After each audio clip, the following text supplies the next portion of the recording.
know if you can confirm this. Rumor going around that you signed for a long time with Pelita Jaya. You posted something. You said you gotta let dogs be dogs on Instagram. So, what was that? Why did you post that, and what was the story behind it? What's up, basketball fans, and welcome back to the first episode of Trash Talk Podcast in 2025. And my first guest, we're hanging out with somebody that don't need any more introduction, but I'm gonna give him one. I appreciate it. ACC Defensive Player of the Year, 5-year vet in the NBA. Should be an MVP conversation last year in the IBL. And 2024 IBL champion KJ McDaniels. KJ. What's up with you? What's up, man? Finally. Right. Finally made it work. Thank you so much, though, for your time, man. Appreciate you. KJ, sometimes it's still crazy, man, to think that I could talk to you, man, and watch you every weekend in the IBL, because I used to watch you on TV, especially when you were with the Rockets, you know. They got Trevor Ariza. Trevor came here in 2010. And my boy, Bobby Brown, also on that team. Yeah, so I don't know what to say, man. I'm here sitting with you. It's just like, man, damn, I appreciate the love, you know, KJ is in Indonesia playing the IBL, man. It's been nothing but a blessing either, so, you know, I'm thankful for, you know, Indonesia for accepting me, my family. It's just been a blessing, so, you know, we got more in store.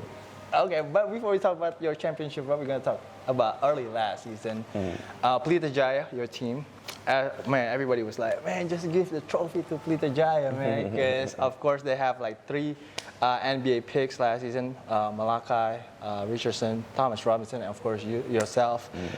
What were your reaction though when you found out, like, oh my God, I'm gonna be teaming with, you know, Malachi and T-Rob? My first reaction was like, oh shit, like it's gonna be, you know, fun to be alongside with those guys.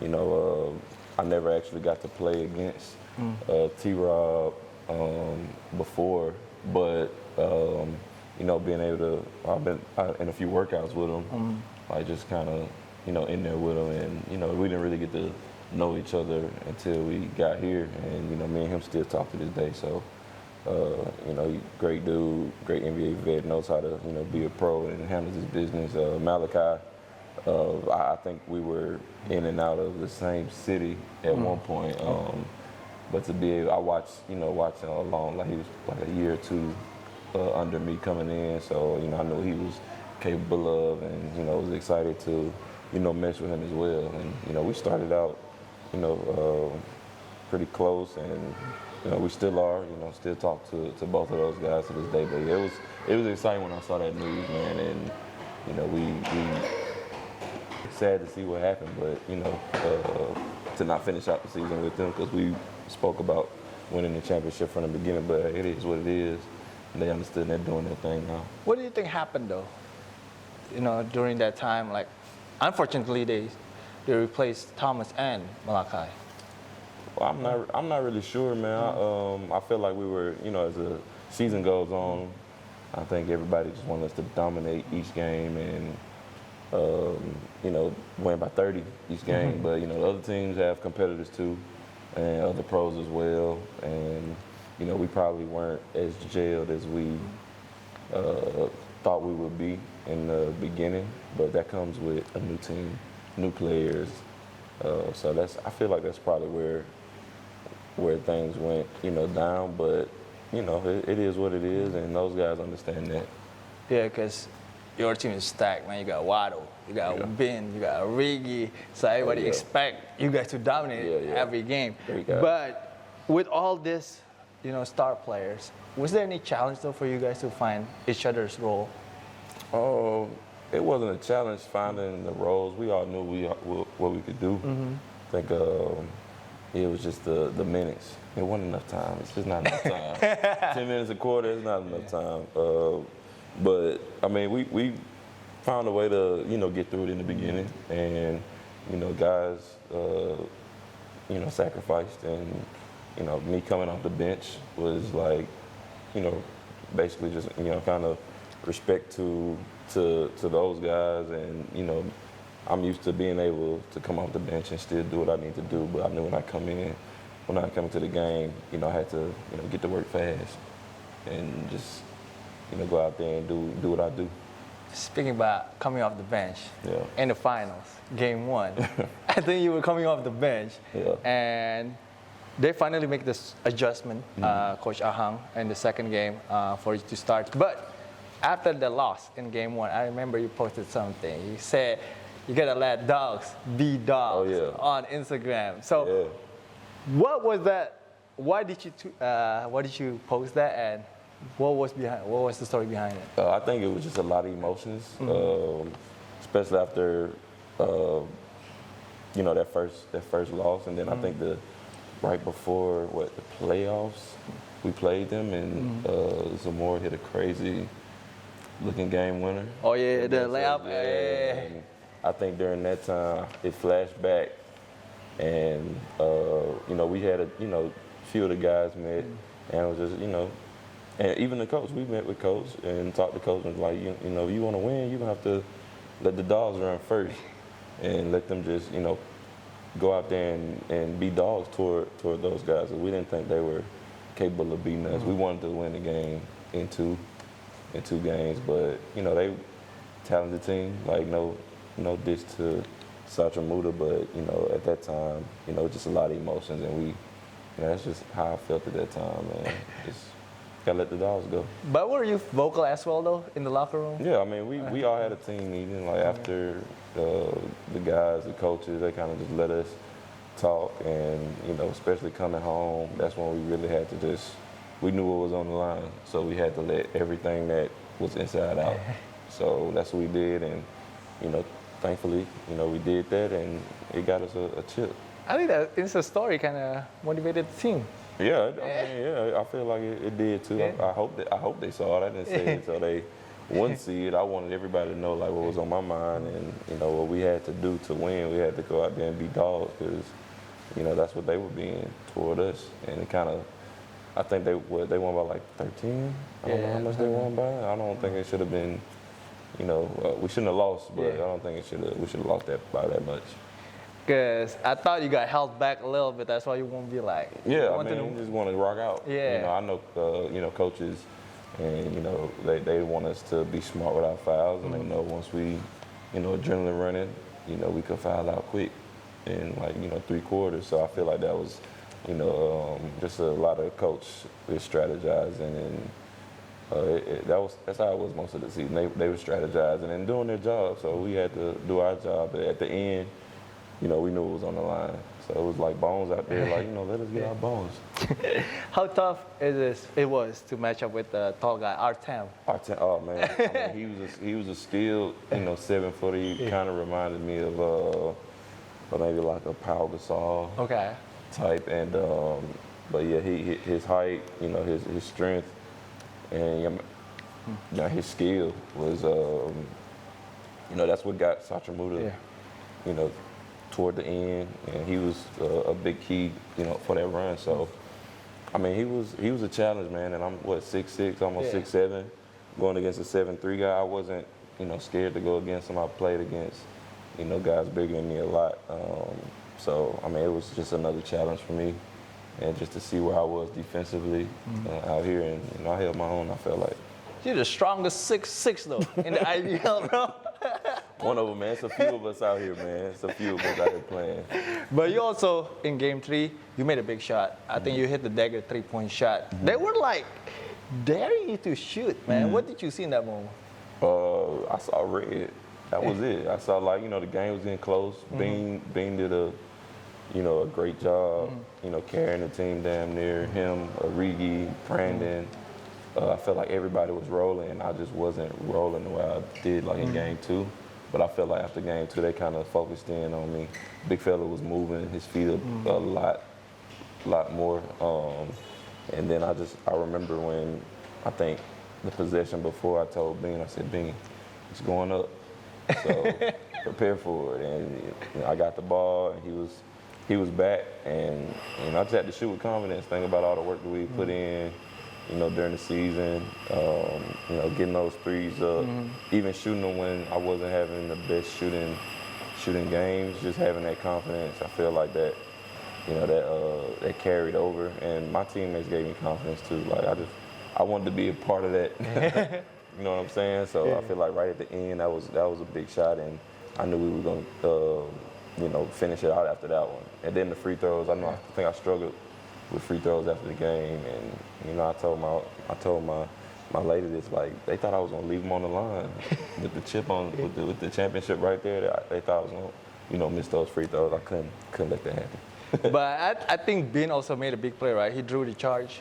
I think that probably also built up your confidence. Absolutely, yeah. I mean, we all do that on that team. We all do and make plays that give each other confidence. So, you know, being, you know, sacrificing his body and, you know, laying his body on the line, that helps and got the crowd behind us, and then it just, you know, kind of gave everybody confidence. Was it your biggest shot of your career? As of late, yeah. As of late, you know, being overseas, I feel like that would have to be my biggest shot, and then it led to a chip. That's my first chip. Oh, that's overseas, your first chip? So yeah, Overseas? I've been in the Philippines, and I've always made it to like the semifinals at the most. Never got to play in the finals there. So yeah, that was a pretty big shot for me. Wow, so your first overseas championship at home. At the crib. At the crib. Oh my God. A better place. So I did some research. Actually, you were 29% three-point shooter in the NBA, and now I don't know, in the IBL probably like 35, 38 maybe? Yeah, I mean, that's the goal, like close to 40. Yeah, close to 40. A lot of reps. Just a lot of reps, man. But when did you start developing this three-point shot, though? I mean, coming in as a two guard, being drafted as a two guard, you had to make shots, make threes, and I feel like I was a streaky shooter in the league. And then plus I had a bad injury. Like, it wasn't a terrible injury, but I had a bad injury that was on my right arm. Okay. So I had to do a lot of rehab with that and kind of find the stroke again. Okay. Were you watching the All Locals? Yes. Tournament? I did. I was at home watching it. Yeah. How proud were you to see all the local players finally, you know, proving everybody that they could win the chip also without the imports? Man, I know it's competitive out here. Yeah. All the guys are competitive, and I had confidence in our guys, you know, more than anybody. So just to see them out here and competing and having that same intensity, I feel like it was more physical. I feel like there was a lot more physicality in the Indo league, and more pride on the line. I mean, and that's a beautiful thing to watch, man. Just to see like the game evolving over here and seeing, you know, the locals getting better, you know, after, you know, the long season with the imports. And I feel like, you know, playing with certain imports, it gives guys confidence. I want to know, man, Origi, this guy is insane. Man. He is going to be a superstar, Absolutely. I think, in the league. Just, I mean, you see him every day in practice, man. Just talk to us about, you know, how do you see his progress moving forward, and, you know, what did you see from Origi? What do you expect from Origi this season? First, I expect Origi to be, you know, one of the go-to guys, which, I mean, he's shown that, you know, he's capable of doing that. And being and seeing him every day, he's super peaceful. Super peaceful guy to himself. I mean, you know, he's about his business. He's there to work. He comes in, puts his work in, and you know, we sometimes we'll randomly work out together, like at the end of practice. And I feel like that's something that gives him a lot of confidence as well. And he challenges everybody on the defensive side. You know, offensively, we all know what Origi can do. But I mean, I feel like defensively, he's a big part of that front line of the defense. You know, if anybody does go past, if they do get past him, they got to come into me, JD, you know, Reza, Vincent. So I mean, it's great to see him improving along with the other, you know, young guys. Like most of the guys out here, everybody's improved in a different way. But I feel like everybody is offensively gifted, and we just have to be able to work on the defensive side and, you know, play with that fight on the defensive end. I'm calling right now. He could be MVP. I believe so. I mean, he's capable of doing it. You know, I feel like he definitely will do that, and, you know, hopefully seeing this, he will. Let's go. After that first game? Oh, yeah, that first game, he went off. He went off 5 from 5. Yeah. On the 3-point line. Yeah, 100%. and this offseason, we talked about it before, you look leaner, man. You know, is there any specific things that you work on heading into the season? Oh man, well, I'm.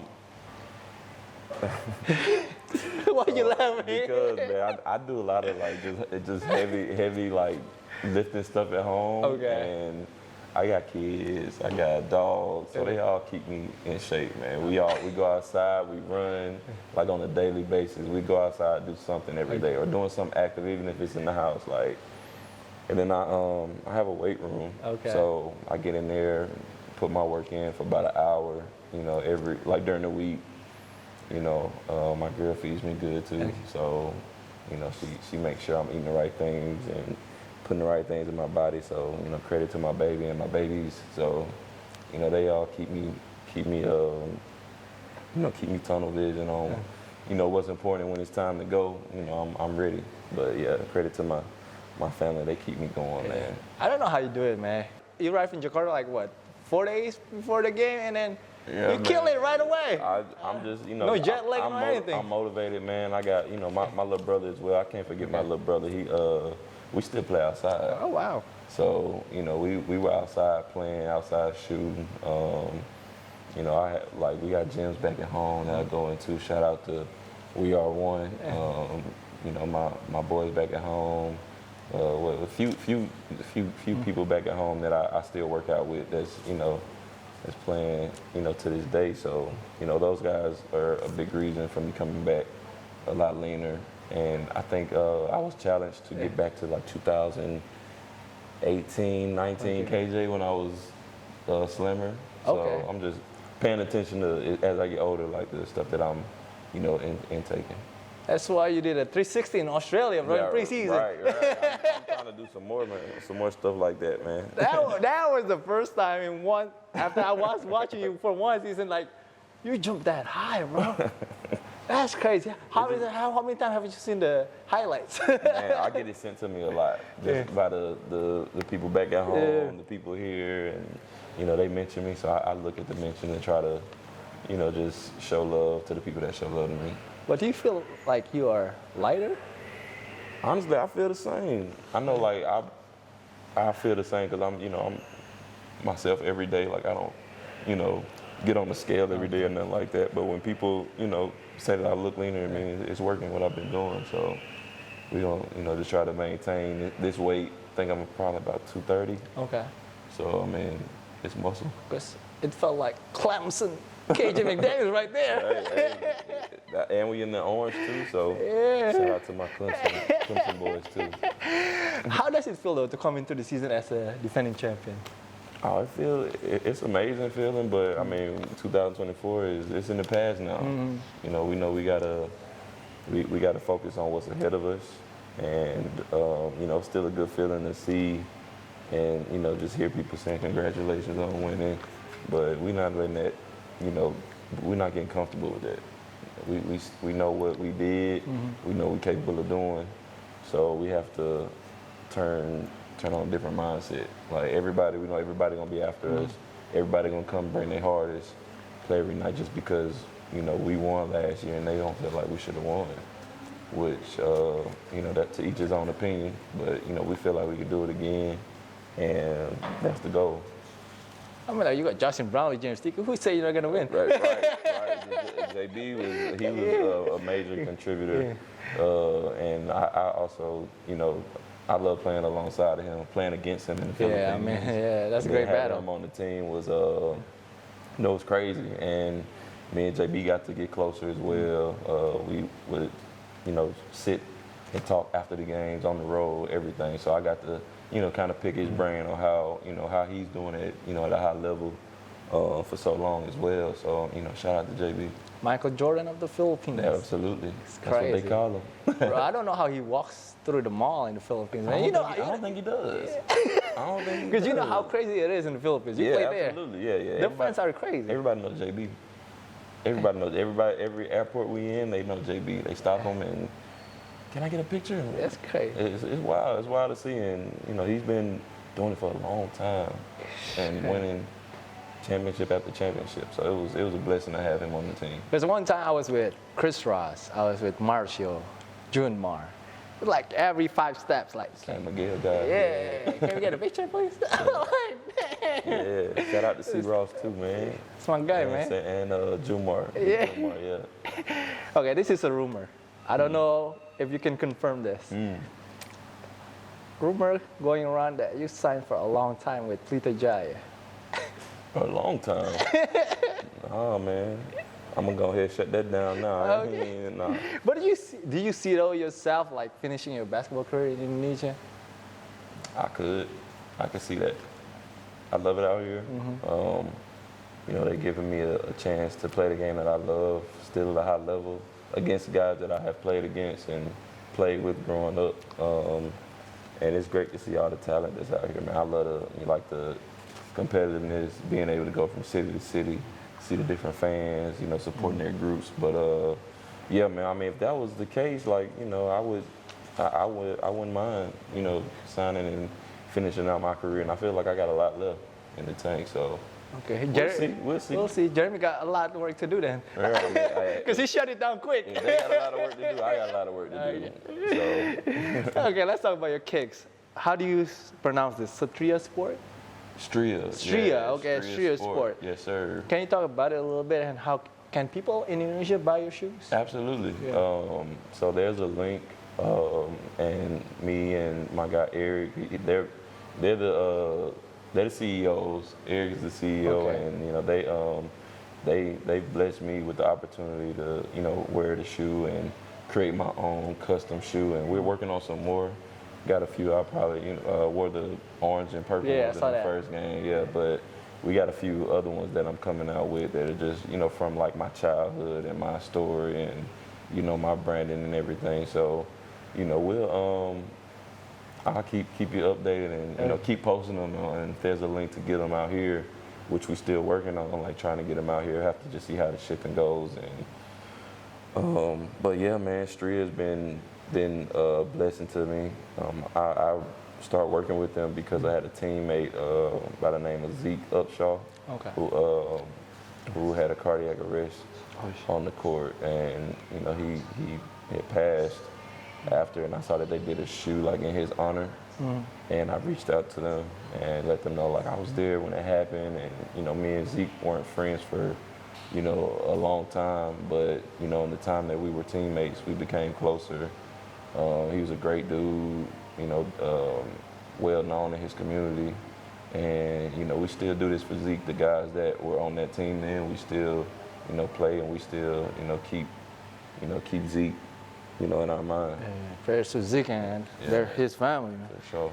You have one of your teammates now, ex-teammates, Chris McCullough, in Indonesia now. I want to ask, how big of a chance we could get your other teammate, Rondé Hollis Jefferson, playing in the IBL? Oh man, Rondé, I mean he's on a run right now. Yeah. He's on an amazing run in the PBA. I'm not sure if he'll leave TNT, but if we'll just have to see, man. I feel like he would be open to it if that opportunity came, but with what he's doing now in the PBA, he probably ain't gonna get Rondé over here. But if he was to come here, I know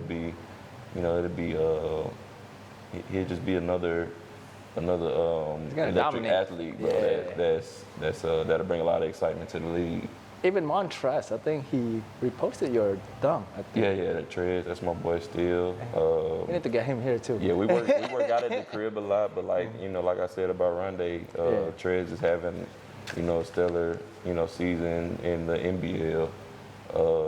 So we'll see, man. Those guys are making their marks where they are. So, you know, it just depends on, you know, what their agent's talking about, and you know just how the negotiations go. But those will be two great additions if we can get them over here. It's gonna be crazy. And on the same team, I know it'll be wonderful. I know I'll probably get another one with them too, for sure. For sure, that's for sure, man. Talk about your NBA career a little bit. What can you remember from fouling under Drummond 5 times in 9 seconds? Man. Oh, man. Hey, man, I was put in the game to do that, and I was getting paid. So, I'm gonna go out there and foul them 5 times. That's what they want me to do. Even though they know like I could, play with it, the best. And it was, I don't know what it was. I guess it was, just I don't know what it was, but I was the young guy. They said go out there and foul them. I said all right, I go out. I got paid, so it's all good. The 5 fouls was worth it. And you played with James Harden in Houston. Yeah. Any good story that you can tell us there? I mean, just watching James work at the end of practice, man, that was a lot to be able to take in as a young guy. Watching him play with OKC. I was in high school, I think. Okay. And watching him play and being able to share the floor with him, catch lobs, and catch passes from him was, crazy. And that's a big moment in my career. Also getting to share the floor with other guys like Dwight, Michael Beasley, Trevor Ariza, Bobby Brown, like you said, Jason Terry, Corey Brewer. The OGs. Yeah, the OGs. Patrick Beverly. Oh man. Monte Eunice. It was a lot of great guys there, and I always cherish that, and always, be grateful, for God for putting me in that position to be able to play alongside with a bunch of guys like that. How is Patrick Beverly in practice? A dog. Same way he is on the court. That's how he is off the court. He gonna get at you. He gonna, he's a great dude though. Yeah. Great dude. He's not just no asshole or nothing. But I mean, he, great dude. He'll look out for you. If I need anything, he was always there to give me advice. I wasn't, asking them something every day or like, yo, I need this and that. But they were, good people check on me, and just a humble dude, man, family guy. His mom was like his right hand, and she was, with him most of the time. And he just, he worked hard. I love Houston, man. Yeah, H-Town is where it's at, for sure. The Galleria, and then Texas barbecue over there. Absolutely. Oh my God. Absolutely, yeah. The barbecue over there, it kind of made me like want to get into it a lot more. So I've been getting a lot of pits. Oh yeah, pit. Just briskets. Yeah, all type of stuff, man. We try to do that a lot back at the crib, just barbecuing and having a good time with the fam. I get a dog some of the bones and some of the extra scraps left over, but it's fun, man. You miss your dogs? I miss my dogs, miss my kids, my family. I miss everybody back at the crib. Last one. What was your favorite NBA moment? My favorite NBA moment. My favorite NBA moment off the court was just getting drafted. Okay. Being able to get drafted at my number, in that year. 32? 32. Yeah. Year 14, 2014. Oh, that's why you wear number 32. It's a lot of reasons why I wear number 32. No, actually not. Yeah, you wear no. But yeah, that would be my off the court moment. That would have to be number one. Being able to celebrate it. Celebrate that with my family that came with me to New York. It was awesome. So, I just got to thank God for that, and to still be able to play. It's the best feeling ever. And on the court would probably be the oop off the backboard. I just saw that from against Golden State. Yeah. It was on my birthday too. Oh, it was on your birthday too? On my birthday. So it was just a quick thought. I didn't go in planning it or anything, but it just happened. It just came off. Got the pump fake. And then threw it off, and it went down after that. On my birthday, I couldn't ask for a better play on my birthday. KJ, thank you so much, man. Yes, that was fun talking to you. Me, my brother. Yes, thank sir. You. Please support KJ McDaniels, Pelita Jaya, 2025. Going for it again. Yes, please stay healthy. Absolutely. And, entertain the people. Absolutely. Got you. MVP, man. MVP. Appreciate it. Thank you guys for watching, man. We'll see you guys again next video. Peace out, everybody. Yep.